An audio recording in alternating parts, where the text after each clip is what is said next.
Olá, sejam muito bem-vindos a mais um episódio do Papo de Mãe, o podcast da Única. Eu sou a Fabiana, mãe e gestora da clínica. E esse espaço foi criado para a gente conversar sobre a maternidade, desafios e caminhos que muitas vezes só quem vive entende. Hoje vamos falar um assunto muito importante: os direitos da pessoa com deficiência. Afinal, o que toda família precisa saber? E para isso, eu tenho a honra de receber uma convidada muito especial, Paula Zanata. Ela é ex-servidora pública federal, advogada, especialista em inclusão e direito das pessoas com deficiência, esposa, mãe e pessoa com deficiência.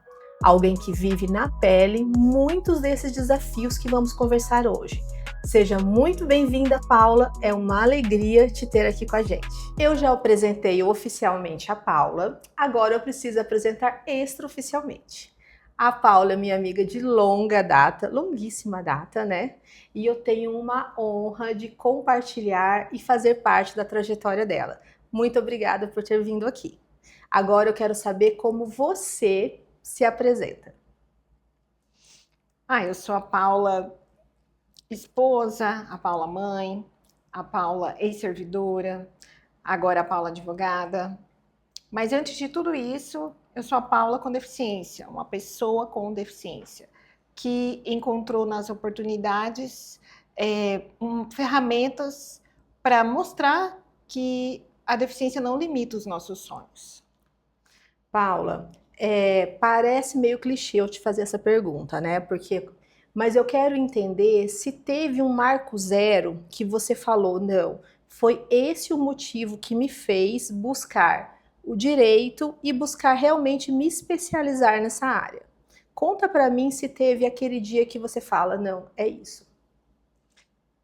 Tudo começa da própria trajetória, né? Da minha trajetória que você conhece. A busca pelo alcance ao direito, né? O direito está ali, ele está garantido pela lei, mas muitas vezes ele não é concretizado. E durante toda a nossa trajetória, durante a minha trajetória, eu vi minha família na busca pela concretização desse direito. Hoje, eu entendo que a minha experiência aliada ao meu conhecimento pode facilitar a vida dessas famílias, facilitar a vida dessas pessoas, mostrando o caminho, né, para que possa ser alcançado o direito de uma maneira mais fácil, menos dolorosa e trazer a efetividade necessária para a legislação. Paula, eu percebo que a sua história ela vai trazer muito rapport para os seus clientes. Né? A pessoa vai entrar no seu Insta, a pessoa vai te conhecer em palestra, que agora você é uma figura muito pública, uma estrela. E aí ela vai se identificar e falar, nossa, aquela advogada, ela sente, ela sabe pelo que eu passo. Mas você acha que em algum momento você pode sofrer um preconceito em relação a esse cliente achar que a sua limitação física pode deixar alguma coisa passar? Sim, o capacitismo ele é estrutural, ele está intrínseco na nossa sociedade. Ao ver uma pessoa com deficiência, naturalmente se desperta uma desconfiança em todas as áreas. E na área profissional não seria diferente. A minha experiência diz que ainda que aprovada no concurso público difícil, no exercício do meu cargo, em muitos momentos eu fui questionada e foi colocada em dúvida a minha capacidade. Na advocacia hoje não vejo diferente. Eu vejo que isso sim pode acontecer, mas a pessoa vai entender que a minha experiência o outro advogado não tem. Eu vejo muito isso, Paulo, e eu passo no meu dia a dia com o Lucas, porque eu sempre digo que a deficiência, a pessoa ela já pressupõe capacidade. E o Lucas, por ele ser T21, como se diz, tá na cara dele. Uhum. Então o Lucas, ele chega às vezes num espaço, a pessoa já julga pelo fenótipo que a T21 traz, né? Pelos traços da síndrome de Down. E aí a pessoa já pressupõe que a criança não pode, né? Então eu acredito que isso é uma luta muito intensa. A gente vive isso há muitos anos e eu acredito que você está fazendo agora plantando mais uma semente nesse nesse enorme terreno aqui, que isso vai florir e vai dar frutos para muitas outras gerações, né? Eu acredito que as suas meninas ainda vão ter muito orgulho e contar também a trajetória dessa mãe e desse pai, né? E dessa família incrível que você vive. Aqui na Única, eu percebo que as mães, elas não sabem por onde começar a procurar o direito, ou eu vejo que às vezes o problema é um pouquinho mais profundo. Elas não têm noção do que elas têm direito. Fala para mim o que a Paula, advogada, vai orientar uma mãe que recebeu o diagnóstico de uma criança que tem um transtorno do espectro autista e ela chega no seu escritório e fala, doutora, e agora? Por onde eu começo? Que direitos que eu tenho? Como eu tenho que guardar isso? Fala pra gente como que você vai dar esse mapa para essa família. O maior problema hoje é a desinformação, é a falta de informação. Essas famílias, ao se depararem com o diagnóstico, elas já se vulnerabilizam, elas já se sentem fragilizadas. E esse sentimento de fragilidade muitas vezes impede que essa família busque saber o que é o seu direito, qual é o seu direito. Eu diria para essas mães, para essa família, no primeiro momento, entender que se informar, buscar ajuda, buscar profissionais de todas as áreas, seja na área médica para o tratamento, seja na área jurídica para a garantia do direito, não desistir. Formar um grupo de apoio, formar um grupo, uma rede de ajuda. Eu vejo que ela se fortalece muito nos grupos de mães, né? E a sociedade está muito envolvida em relação ao transtorno do espectro autista, né? As mães estão cada vez mais entendidas de tudo que elas precisam buscar, onde elas precisam ir, né? Eu percebo que é só a superfície do iceberg, que tem muita gente ali que não conseguiu ver essa luz ainda, né? Eu entendo que as famílias envolvidas na questão do transtorno do espectro autista, elas estão se organizando devido à variedade, né, e à amplitude de casos, elas têm se organizado na busca pelo conhecimento.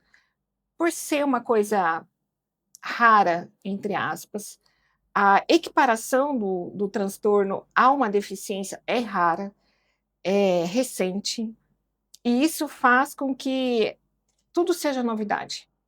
Mas o importante é justamente isso, as famílias se organizarem, se apoiarem, buscarem essa informação, buscarem conhecimento de todas as áreas, de todo. Por exemplo, no direito, uma família hoje com plano de saúde, ela tem que entender que o plano é obrigado a prestar todo o tratamento prescrito pelo médico, a oferecer todo o tratamento.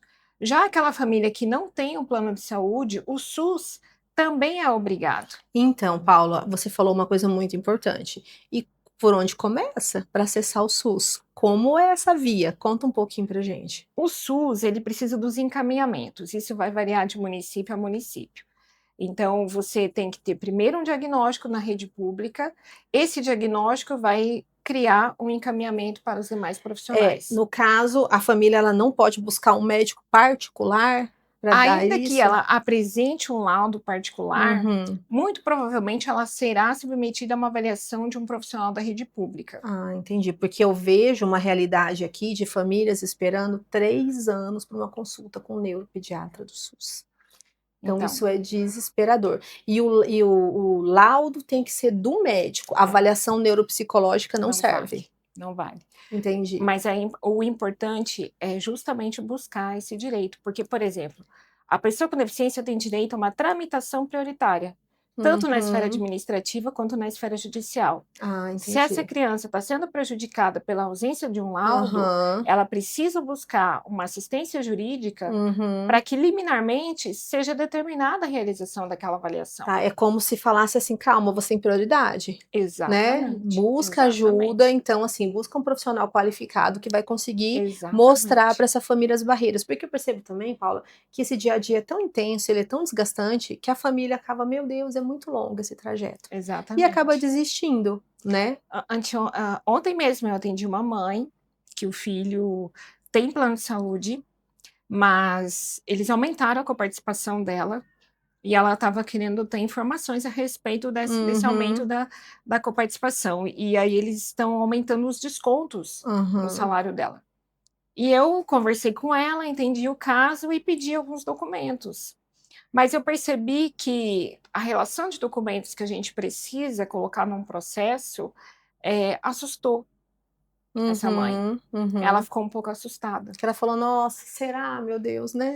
Mas é Aham. importante a família não desistir, Uhum. porque uma vez garantido esse tratamento, é muito difícil ela perder. Com certeza. E também a trajetória da criança com TEA vai ser muito longa, né.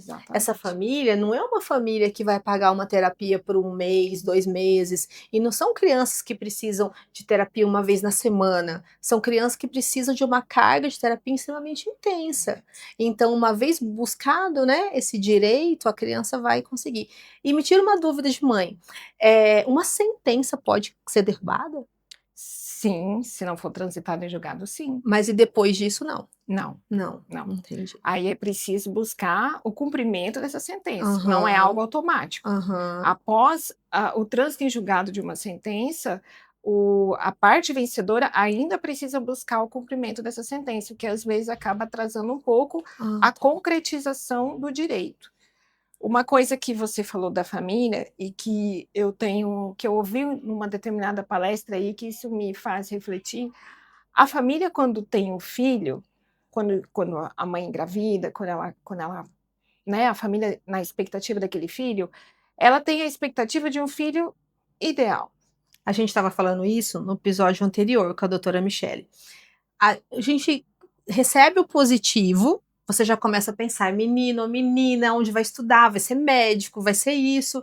E aí, aquele luto daquele filho que não veio. É uma coisa que a gente Exatamente, vive isso diariamente. E exatamente. isso, até a mãe entender, passar por esse período que a gente, né, chama de luto também, e entender que aquele é o filho dela, né, e que ela precisa, encarar aquela situação e ela está se negando a entender isso mais rápido, vai estar diminuindo as oportunidades de aprendizado daquela criança, né. Exatamente, Mas a gente precisa respeitar, acolher essa família com exatamente, empatia e esperar que essa família entenda que agora o universo é diferente, mas que ele é exatamente. diferente. Não quer dizer que traga sofrimento, É. que ele vai ser ruim.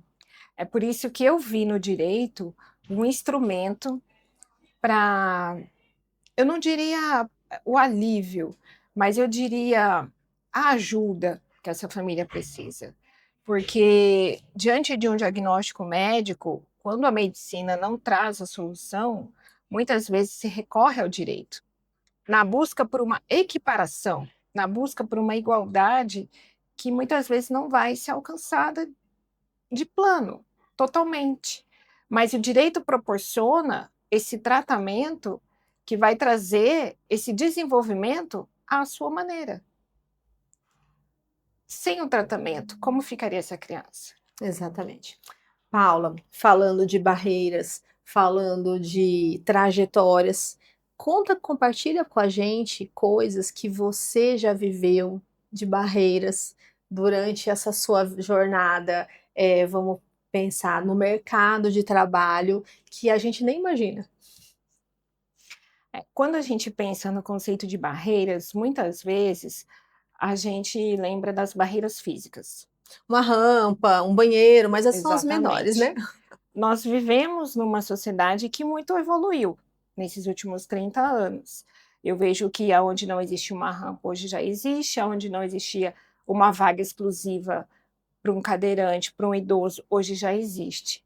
Mas ainda assim, ainda que tenhamos evoluído nas questões físicas e estruturais, a gente ainda está engateando muito nas barreiras atitudinais. Se hoje nós temos a guia rebaixada na rua, nós temos um carro estacionado na frente. Se hoje nós temos uma vaga exclusiva para pessoa com deficiência, nós temos uma moto em cima da zebra, que é o espaço reservado para a transferência daquela pessoa. Então, evoluímos bastante, mas precisamos evoluir, principalmente nessa conscientização. Ao longo da minha vida, Eu vivi muitas delas, das barreiras físicas, das barreiras atitudinais, mas o importante é entender o seu papel dentro disso tudo. É a busca pela concretização do seu direito e a busca pelo pertencimento. Ocupar lugares. Este lugar é meu. Ninguém vai me tirar daqui. A lei me garante que este lugar é meu. E é essa a minha busca diária. Eu acredito, Paulo, que isso é um caminho longo que você percorreu, né? Como você diz, partiu dessa aceitação, né? Dessa condição, que não é uma condição limitante, é uma condição única sua. E também eu tenho certeza que isso faz parte do meio que você viveu. Porque a Paula viveu e vive numa família extremamente que sempre acreditou e proporcionou tudo que você queria, até demais, né? É. Então, a gente percebe hoje que as crianças, as mães, muitas vezes se sentem envergonhadas de usar algum direito do TEA, porque o TEA, ele é um transtorno do neurodesenvolvimento, como se diz, que ele não está na cara, Sim. como a T21. Então, às vezes, a mãe tem uma criança, suporte nível 1, fala, eu vou ocupar um lugar na fila, né? Eu vou ocupar uma vaga, mas aquela vaga é dela. Exatamente. Né? Aquela criança tem dificuldades muitas vezes invisíveis, Sim. aquele adulto. Nós atendemos também adultos na Única. E nós percebemos adultos com vergonha de usar o cordão de identificação, né? Adultos que muitas vezes numa viagem vão se sentir tão desconfortáveis, mas não vão querer tolerar esses olhares, né? Como é isso para você? Como que você já passou com isso pela sua família e hoje que você tá no lugar e fala, ai meu Deus, lá vem. Você ainda vive isso hoje? Até o nascimento das minhas filhas, eu também procurava me esconder. Eu também queria ter apenas uma vida normal. Eu também queria viver no meu cantinho. A partir do nascimento delas, eu entendi que o mundo precisava ficar melhor para elas. E isso passa pela conscientização das diferenças. Ainda que a deficiência não seja visível, eu tenho o caso do meu marido, que tem uma deficiência visual que não é visível. Nós vivemos isso também no nosso dia a dia. As pessoas pedem e esperam dele atitudes para comigo, para com as meninas, que muitas vezes ele não pode atender. Então, nós temos que fazer esse ajuste diante da expectativa das pessoas. Mas o ponto principal é a aceitação. Quem eu sou? Qual é a minha identidade? A partir disso, o que é que eu vou fazer? Qual é o meu lugar no mundo? E hoje eu posso dizer que eu reconheço a minha identidade por causa delas. Que lindo, que lindo. Paula, vamos fazer um guia rápido, né, para as minhas mães da Única que estão muito ansiosas por esse episódio, né, porque é uma coisa que as pessoas são sedentas de informação verdadeira, porque hoje a gente vive num mundo, né, de muitas informações, mas nem todas reais. A gente vive mercê de profissionais que às vezes aproveitam da dor dessa família para cobranças e para garantias de coisas que não vão acontecer, né? Mas o que são, que direitos que essas mães têm e que elas ainda não sabem? E qual seria a sua orientação inicial para essa mãe que está aqui com o pedido do médico e precisa de muita coisa que ela nunca vai conseguir proporcionar de maneira particular, qual é o caminho que ela precisa traçar? Vamos colocar assim, a gente vai tentar colocar de uma maneira muito didática para as mães perceberem que isso é possível. Não estou dizendo que isso é fácil, né? E que é rápido, mas que é possível. Então, quanto mais cedo elas começarem a trilhar esse caminho, mais rápido elas vão conseguir o tratamento que a criança não precisa. Mas conta um pouquinho para mim. O principal direito que a pessoa com deficiência tem hoje, no caso do transtorno do espectro autista ou da necessidade de terapias, é entender, ao plano de saúde, ele é obrigado a arcar com todo o tratamento, estando ou não no rol taxativo. Tá, mas por exemplo, assim, ele é obrigado, e se ele coloca assim, tenho clínica A, B e C. A clínica não tem vaga. E daí, o que a mãe faz? primeiro passo para essa família é registrar toda a negativa. Ah, que muitas vezes é bem difícil, né? Porque o plano Exatamente. não manda escrito, às vezes Exatamente. você fica em ligações Qualquer print de intermináveis. conversa, Ah, qualquer entendi. áudio, qualquer Ó, é gravação, importante a gente ter esse registro, tudo né? isso tem que ser registrado, o e-mail, o atendimento presencial, Aham. grava, tudo isso é colocado no Tá. processo. Que ela pegou o pedido, que ela Sim. foi até a Uhum. operadora, que a Exatamente. operadora deu, né, motivos A, B e C para ela. Exatamente. Entendi. E a partir desses registros, a gente vai traçar uma estratégia, né, de Aham. acordo com aquilo que o plano tem como previsão de tratamento. Sendo um tratamento específico, que não há cobertura pelo plano, Uhum. judicialmente você consegue indicar para um juiz a Uhum. importância daquele tratamento, a necessidade daquele tratamento. Por isso que cada caso é um caso. E, Uhum. uma necessidade muito bem demonstrada, ela fica mais fácil de ser aceita. Você falando dessa forma, eu percebo que é muito importante essa parceria com o médico, né? Sim, Dele realmente colocar no sim, papel sim. de uma maneira muito Clara, específica. exatamente. O relatório médico é muito importante, o relatório dos demais profissionais também são muito importantes, porque tudo isso vai contribuir para o convencimento do juiz. O juiz Entendi. ele vai entender, não, realmente, este caso, ele precisa dessa terapia, porque esse Uhum. profissional está dizendo. Nós, do direito, não entendemos da diferença entre terapias, prescrições, Uhum. mas quando um profissional da saúde ele indica e ele demonstra isso num documento, é muito mais fácil trazer esse convencimento. Tá. E quando a gente fala de tempo, Paula, nessa linha do tempo, a mãe chegou no seu escritório e até ela conseguir o tratamento, o que que você tem de média? Cada caso é um caso, isso depende do processo, da complexidade do processo. Isso vai depender da justiça que vai ser distribuída, se é estadual, se é federal. Dentro dessa diferença, qual é a vara?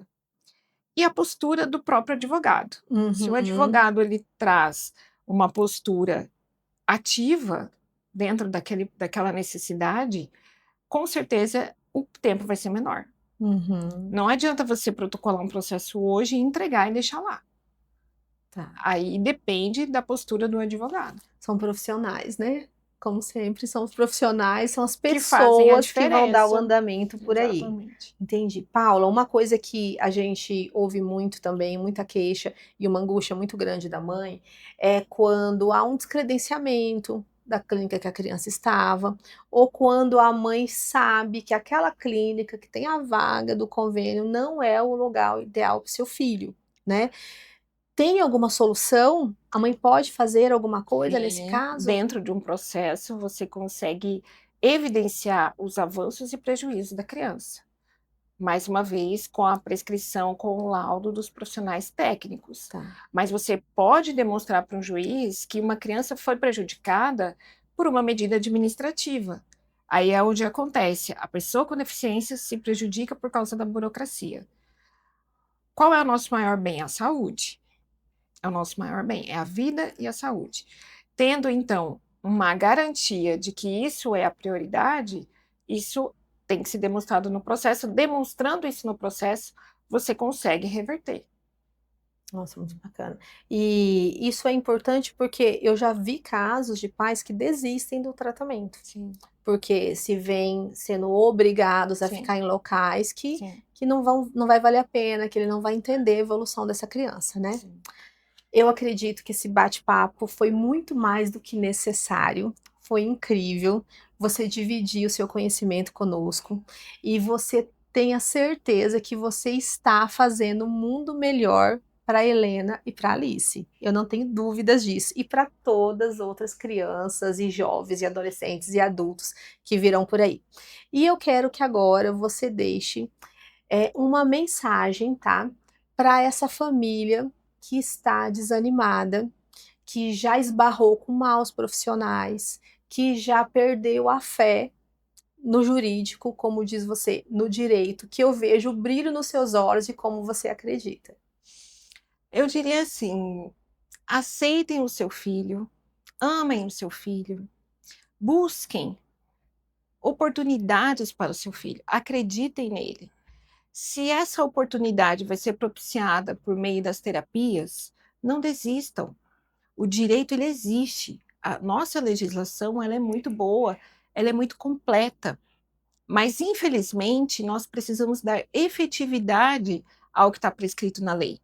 E essa efetividade passa pelo esforço dessa família, pela busca de um documento, pela busca de um laudo médico, pela busca de um profissional de qualidade, para justamente proporcionar a esse filho essas oportunidades. Eu sou fruto dessas oportunidades, eu sou fruto dessa busca, eu sou fruto dessa não desistência, dessa perseverança.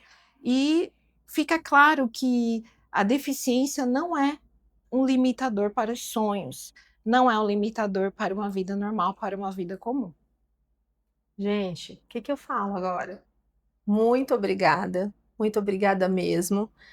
E gratidão imensa por você estar aqui e compartilhar conosco. Contem comigo.